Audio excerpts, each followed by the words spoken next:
Ed Lehman up it here. Here's a little bit of coverage for you from the Wally Armour Jeep Jam, also brought to you by the Buckeye Freedom Jeep Club. And we were fortunate enough to be able to take our 392 Wrangler over top of the cars to start off the show. Thanks again to Wally Armour for letting us be first. I was a little nervous being first because I've never run over 6 cars with a Jeep before, but the Wrangler did well, didn't have any problems.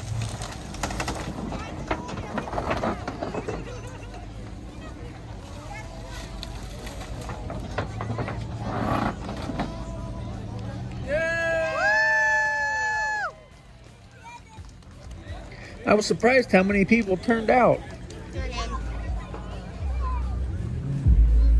This is our 392's first appearance wrapped in vinyl. We were fortunate enough to attend and set up a booth there and do a live demo of putting on a Metalcloak skid plate on Wally B. Armour's 392 Jeep Wrangler. Here you can see Seth starting the installation.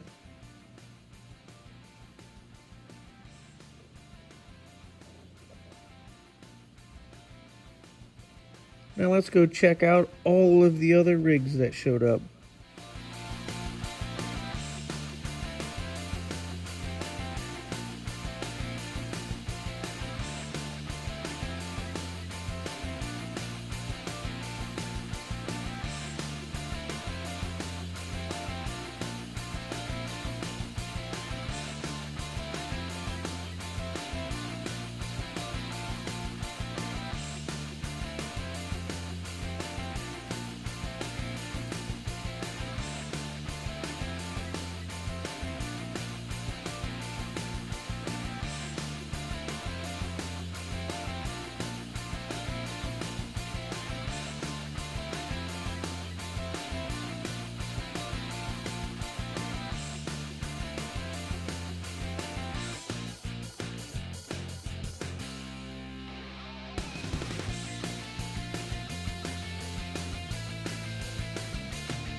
There was also a ticket auction to raise money for Brighten Up for the kids, an Akron Children's Hospital fund.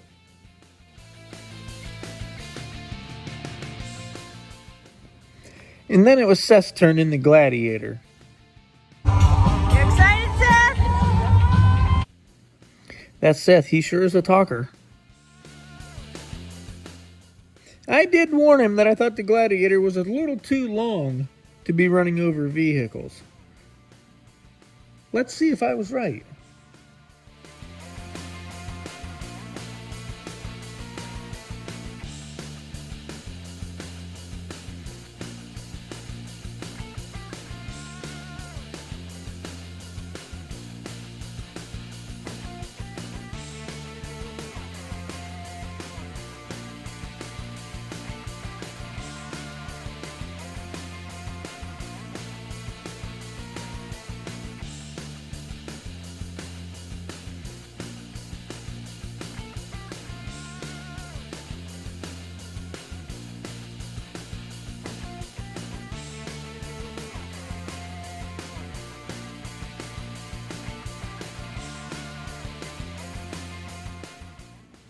The short two-door Wranglers make it look so easy.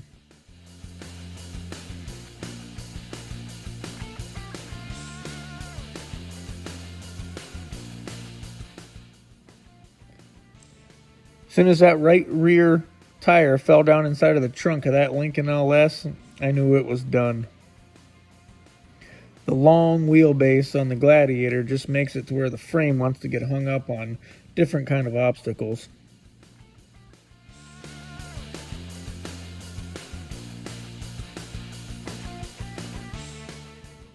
Then it was time to put the Metalcloak on Wally Armour's 392 Wrangler.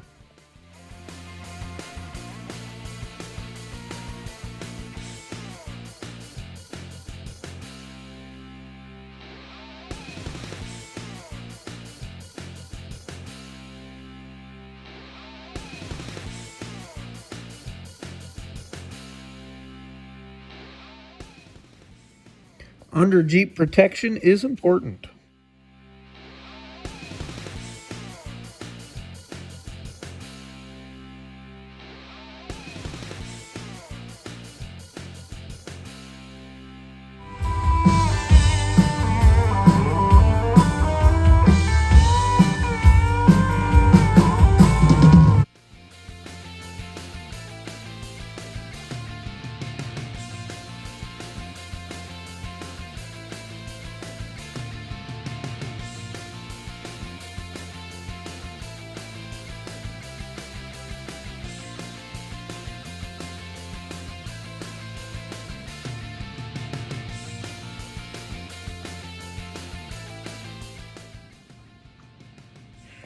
Now it's time to go check out some articulation on the flexometer.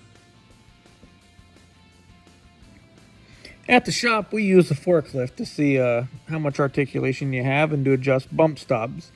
I've never pulled anything up on a meter quite like this.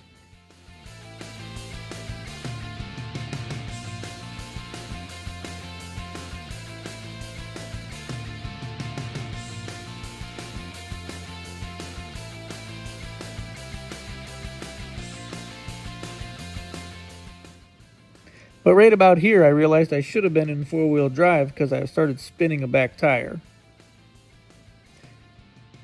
That should have made me check some things out, but we'll get to that later.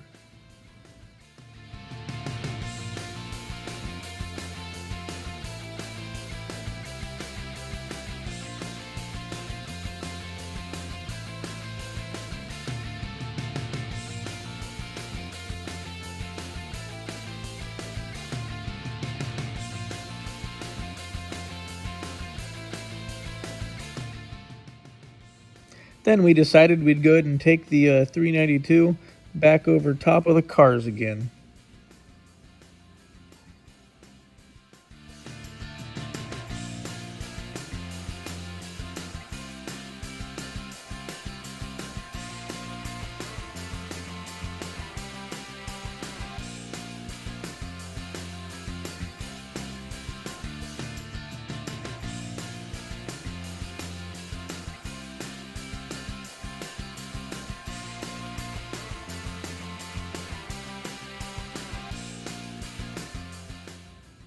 And right here is where it should have been easy, but I got the right here and realized the Jeep was stuck in two-wheel drive. Somehow driving it in four-wheel drive, we kicked the all-electric transfer case into two-wheel drive. It set a code and wouldn't let it go into four-wheel drive.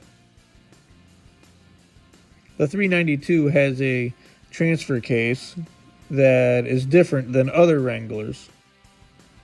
After bringing it back to the booth and shutting it off, I was able to get it back into four-wheel drive. But at that point, I'd already embarrassed myself, so I was done for the night. No 4x! Then we ended the night with a bang. Fireworks, that is. Thanks again to everybody at Wally Armour for making us a part of this event and for a good time. Please like and subscribe. Thanks for watching. Have a good one.